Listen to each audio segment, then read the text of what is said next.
Hey, gorgeous souls, I'm Elena, and I'm about to tell you the most devastating family disownment story that turned into the sweetest revenge against a father who chose his prejudice over his own daughter. When I married my husband Carlos, who's from a different ethnic background, my father Richard completely disowned me, cut me out of his will, and turned half my family against me because I refused to divorce the man I loved. But here's where this story gets absolutely incredible. 5 years after my father destroyed our relationship over his racism and classism, I became a multi-millionaire through my own business while he lost everything due to his own poor decisions. When he came crawling back asking for money to save his house, I gave him the most epic rejection of his life in front of the entire family. Oh, and that inheritance he denied me? I made sure he knew I didn't need a single penny of his money. This story has everything: family racism, disownment drama, incredible success despite abandonment, and the kind of revenge that proves living well is the best payback. Y'all ready for this family destruction? Because this is how I showed my prejudiced father that his wrong daughter became more successful than he ever was. Beautiful souls, let me take you back to 6 years ago when I was 26 years old and still trying to live up to my father Richard's impossible expectations for what my life should look like. I grew up in an upper-middle-class family in Scottsdale, Arizona. My father Richard owns a successful insurance agency that's been in our family for 2 generations, and my mother Patricia works as a real estate agent for luxury properties. Richard has always been incredibly controlling and status-obsessed. Everything in our family was about appearances, social standing, and maintaining what he called family reputation in our affluent community. From the time I was young, Richard had very specific expectations for my life path. I was supposed to get a business degree, work in the family insurance business, marry someone from an appropriate family background, and produce grandchildren who would carry on the family legacy. Elena, our family has worked for generations to build our reputation and financial security, Richard would lecture me. Your choices reflect on all of us, and you have a responsibility to honor what we've built. Richard's idea of an appropriate husband for me was very narrow. He wanted me to marry someone white, college-educated, from a wealthy family, preferably someone whose family was already established in Scottsdale's social circles. After college, I disappointed Richard by choosing not to join the family business and instead starting my own marketing consulting company. Elena, you're making a huge mistake, Richard warned me. Starting your own business is risky and unnecessary. When you have a guaranteed position in an established company, you're being naive about how the business world works. Richard constantly criticized my decision to be an entrepreneur, predicting that I'd fail and eventually come crawling back to work for him. When your little marketing project fails, don't expect me to bail you out, Richard would say. I'm offering you security and stability, and you're choosing uncertainty and struggle. Despite Richard's negativity, my marketing company was actually doing quite well. I'd built a client base of small and medium businesses throughout Arizona, and I was earning good money while building something I was proud of.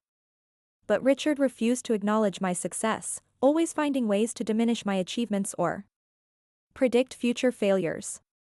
2 years after starting my business, I met Carlos Herrera at a networking event for Latino entrepreneurs in Phoenix.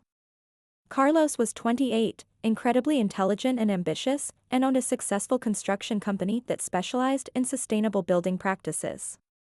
Carlos came from a working-class Mexican-American family in Phoenix. His parents were immigrants who had worked incredibly hard to provide opportunities for their children, and Carlos had built his business from nothing through determination and skill. I was immediately attracted to Carlos's passion for his work, his close family relationships, and his genuine kindness. He was everything I wanted in a partner: hardworking, family-oriented, and supportive of my career goals.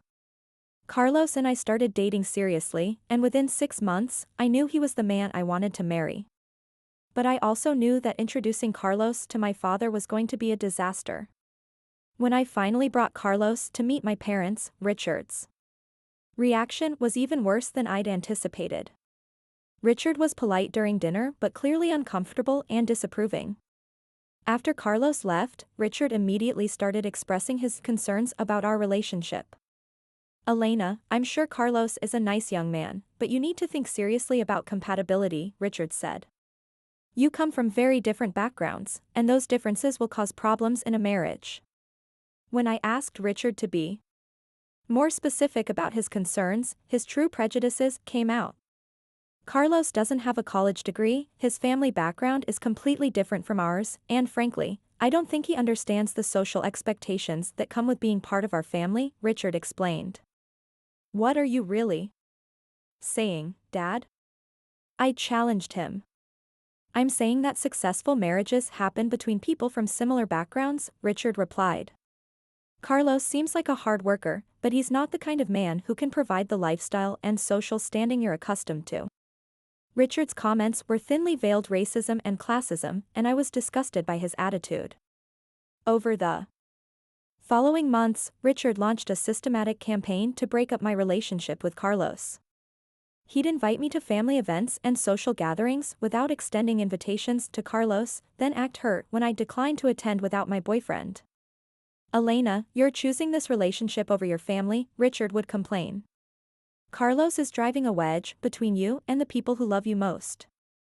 Richard also started introducing me to men he considered suitable, sons of his business associates, clients from wealthy families, and other young professionals from Scottsdale's elite circles.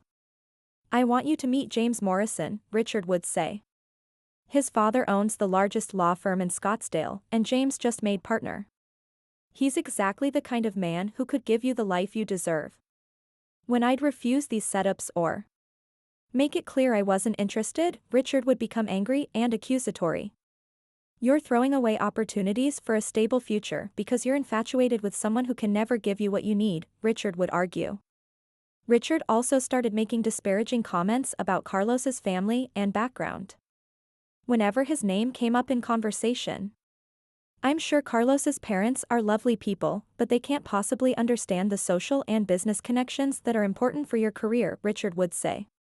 After dating for 2 years, Carlos proposed to me during a romantic weekend trip to Sedona, and I was thrilled to accept.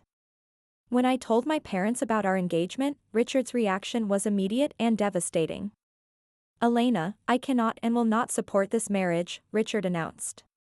If you marry Carlos, you're making a choice that will affect the rest of your life, and I won't pretend to be happy about it. Dad, Carlos makes me happy, and he's successful and hardworking, I tried to explain. Why can't you be happy for me? Because this marriage is a mistake that you'll regret, Richard replied coldly. And when you do regret it, don't expect me to help you pick up the pieces. Richard then delivered an ultimatum that shattered my heart. Elena, if you marry Carlos, you are no longer my daughter. I will not attend the wedding, I will not acknowledge the marriage, and you will be cut off from this family financially and emotionally. You can't be serious, I said, hoping he was bluffing. I'm completely serious, Richard confirmed. Choose your family or choose Carlos, but you cannot have both. Asterisk gorgeous souls, when I refused to break up with Carlos and chose love over my father's prejudice, Richard didn't just disown me, he launched a campaign to turn my entire extended family against me and ensure I paid the maximum price for defying his wishes. When Carlos and I announced our wedding date, Richard made good on his threat to boycott the ceremony. I will not attend a wedding that I fundamentally oppose, Richard told anyone who would listen. Elena is making a mistake, and I refuse to pretend otherwise by participating in this ceremony.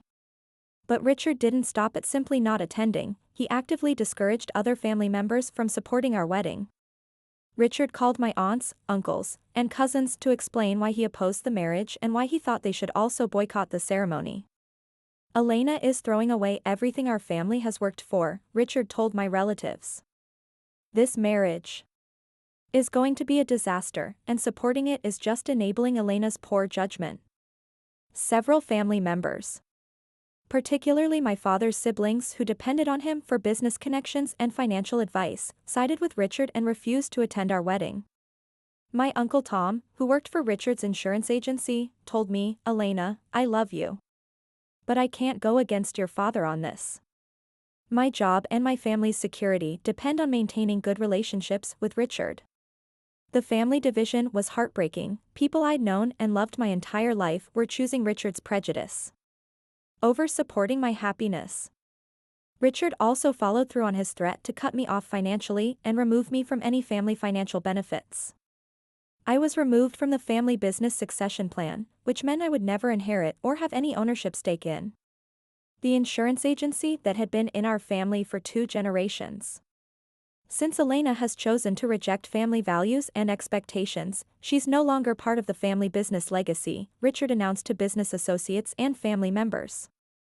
Richard also changed his will to remove me as a beneficiary, ensuring that I would inherit nothing when he died. Elena has made it clear that she doesn't value what this family has built, Richard explained to relatives. Therefore, she doesn't deserve to benefit from our success.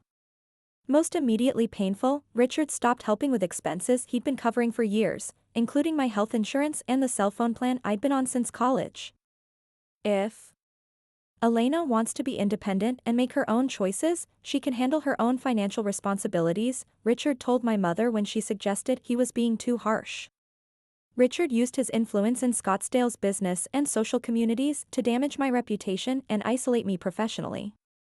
Richard told business associates and social contacts that I was going through a rebellious phase and making poor life choices that reflected badly on my judgment. Elena is making decisions based on emotion rather than logic, Richard would tell people. I'm concerned about her ability to make sound business decisions right now. Some of my marketing clients, who had personal or business relationships with Richard, began canceling contracts or choosing not to renew services. We've decided to go with a different marketing firm, one client told me. We think it's better to work with someone who has a more stable personal situation. Richard's campaign was designed to prove that my choice to marry Carlos would result in professional and social consequences that would make me regret defying him. The most heartbreaking aspect of Richard's disownment was watching how it affected my relationship with my mother Patricia. Patricia loved me and wanted to support my marriage, but she was caught between her daughter and her husband of 28 years. Elena, I think Carlos is wonderful, and I want you to be happy, Patricia would tell me privately. But your father is so angry and hurt that I don't know how to fix this situation. Patricia attended our wedding, but she did so secretly and left early to avoid further conflict with Richard. I wish I could do more to support you, Patricia cried at my wedding reception. But I have to live with your father, and this situation is tearing our family apart. Richard made it clear to Patricia that any support she showed for my marriage would be considered a betrayal of him and their marriage. You can choose to support Elena's mistake, but don't expect me to tolerate divided loyalty in my own home, Richard warned Patricia. The pressure on Patricia was enormous, and our relationship became strained as she tried to maintain peace with Richard while still loving her daughter. Despite the family drama and boycotts, Carlos and I had a beautiful wedding with 150 guests who genuinely supported our relationship. Carlos's family welcomed me with open arms and treated me like the daughter they'd always wanted. Elena, you are our daughter now, Carlos's mother Maria told me. We are so grateful that Carlos found someone who makes him so happy. The contrast between my father's rejection and Carlos's family's acceptance was stark and emotional. Carlos's parents, who had worked multiple jobs to support their children's education and success, were proud of what Carlos had built and excited to welcome me into their family. We raised our children to work hard and choose partners who share their values, Carlos's father Roberto told me. You and Carlos are perfect for each other, and we couldn't be happier. The love and support from Carlos's family helped heal some of the pain from my father's rejection, but it also highlighted how wrong Richard's prejudices were. Carlos and I started our married life determined to build something beautiful despite my family's lack of support. We bought a house in Tempe, close to Carlos's family and our respective businesses, and focused on growing our careers and our relationship. Carlos's construction company was thriving, and my marketing business was expanding as I took on larger clients and more complex projects. Despite Richard's predictions that our different backgrounds would cause problems, Carlos and I had an incredibly strong marriage based on mutual respect, shared values, and complementary skills. Carlos supported my business ambitions completely, and I admired his entrepreneurial success and his commitment to his family. We were proving every day that Richard's concerns about our compatibility were based on prejudice rather than Reality. But Richard refused to acknowledge our success or admit that he might have been wrong about Carlos and our marriage.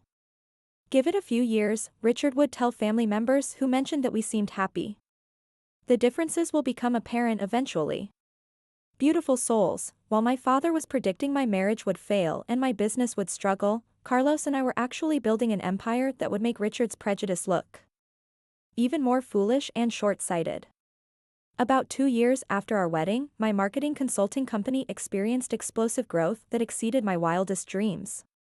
I landed a major contract with a chain of luxury resorts throughout Arizona and Nevada, which led to other high-profile clients in the hospitality and tourism industries. My bilingual abilities and cultural competency, partly developed through my relationship with Carlos's family, became major competitive advantages in Arizona's diverse business environment.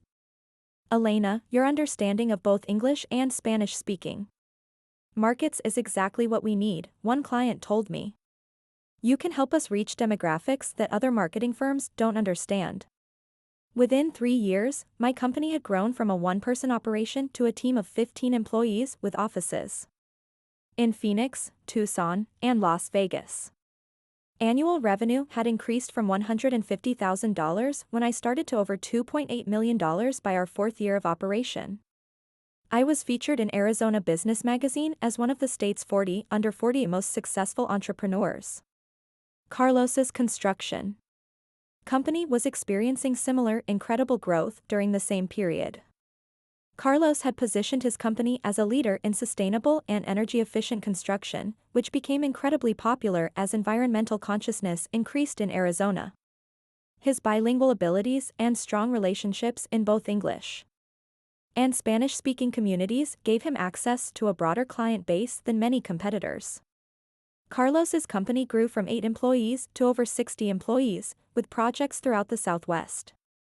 Carlos was invited to serve on the board of the Arizona Contractors Association and became a spokesperson for sustainable building practices.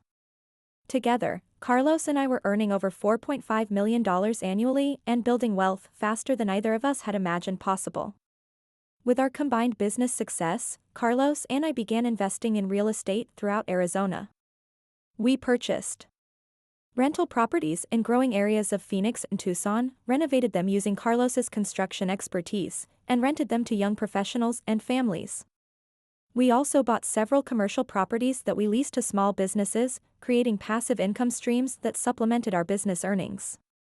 Our real estate portfolio grew to 23 properties worth over $8.2 million within 4 years of our marriage.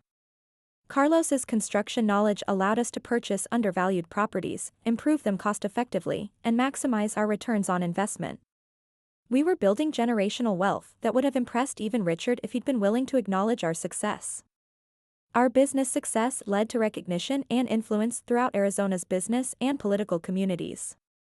I was appointed to the Arizona Small Business Development Council and began advising other entrepreneurs on marketing and business growth strategies. Carlos was invited to speak at conferences about sustainable construction and minority entrepreneurship. We were featured together in Phoenix Magazine as a power couple whose businesses were contributing significantly to Arizona's economic growth. Local politicians sought our endorsements and campaign contributions because of our influence in both English and Spanish-speaking business communities. We had achieved the kind of social standing and community influence that Richard claimed was only possible through appropriate marriages and family connections. While Carlos and I were building our empire, Richard's insurance agency was actually struggling due to increased competition and his resistance to modernization. Richard had always relied on referrals from his established social network, but younger entrepreneurs and diverse business owners were choosing insurance agencies that better understood their needs. Richard's refusal to hire bilingual agents or market to Arizona's growing Latino business community was costing him potential clients. Dad's business model is outdated, I learned from family members who still talk to me occasionally. He's losing clients to agencies that are more modern and inclusive. Richard's annual revenue had decreased by almost 40% over the 4 years since he'd disowned me, while my business had grown by over 1,800% during the same period. The contrast between our business trajectories was becoming impossible to ignore, even for family members who had initially supported Richard's position. As Carlos and I became more successful and visible in the community, some family members began questioning Richard's decision to disown me. My cousin Sarah, who worked in real estate, started reaching out to me for marketing advice for her business. "Elena, I've been following your company's growth, and I'm really impressed," Sarah told me. "Would you be interested in helping me develop a marketing strategy for luxury properties?" My uncle Mike, who had initially supported Richard, began making comments about how successful Carlos and I had become. "I have to admit, Elena and Carlos seem to be doing incredibly well," Mike told other family members. Maybe Richard was wrong about their marriage being a mistake. Even some of Richard's business associates began commenting on our success and questioning his judgment. "Richard, your daughter's marketing company just landed another major contract," one associate mentioned. "Are you sure you want to maintain this estrangement when she's obviously very successful?" But Richard remained stubborn and refused to admit that his predictions about our marriage and careers had been completely wrong. Gorgeous souls, Richard's pride and prejudice were about to cost him everything, and when he finally came crawling back asking for help, I was ready with the most satisfying rejection of my life. 5 years after disowning me, Richard's outdated business practices and poor investments finally caught up with him in a devastating way. Richard had invested heavily in a commercial real estate development that failed spectacularly when the primary investor was arrested for fraud. Richard lost over $800,000 of his personal savings and had to take out loans against his house and business to cover his losses. Meanwhile, competition from more modern insurance agencies had reduced his client base to the point where the business was barely profitable. Richard's in serious financial trouble, my mother Patricia confided to me during a secret phone call. He might lose the house and the business if he can't find a way to recover. The man who had cut me off financially for marrying the wrong person was now facing bankruptcy because of his own poor decisions. As Richard's financial situation became critical, family members who had sided with him began reaching out to me with suggestions that maybe it was time to heal the family rift. "Elena, your father is too proud to admit he was wrong, but the family needs to come together during this difficult time," my Aunt Linda told me.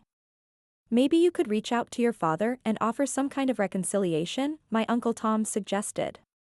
"This feud has gone on long enough, and Richard could really use family support right now." The implication was clear: they wanted me to forgive Richard's years of rejection and help him financially during his crisis. Why should I help someone who disowned me for choosing love over prejudice? I asked them. Richard made it very clear that I wasn't part of the family anymore.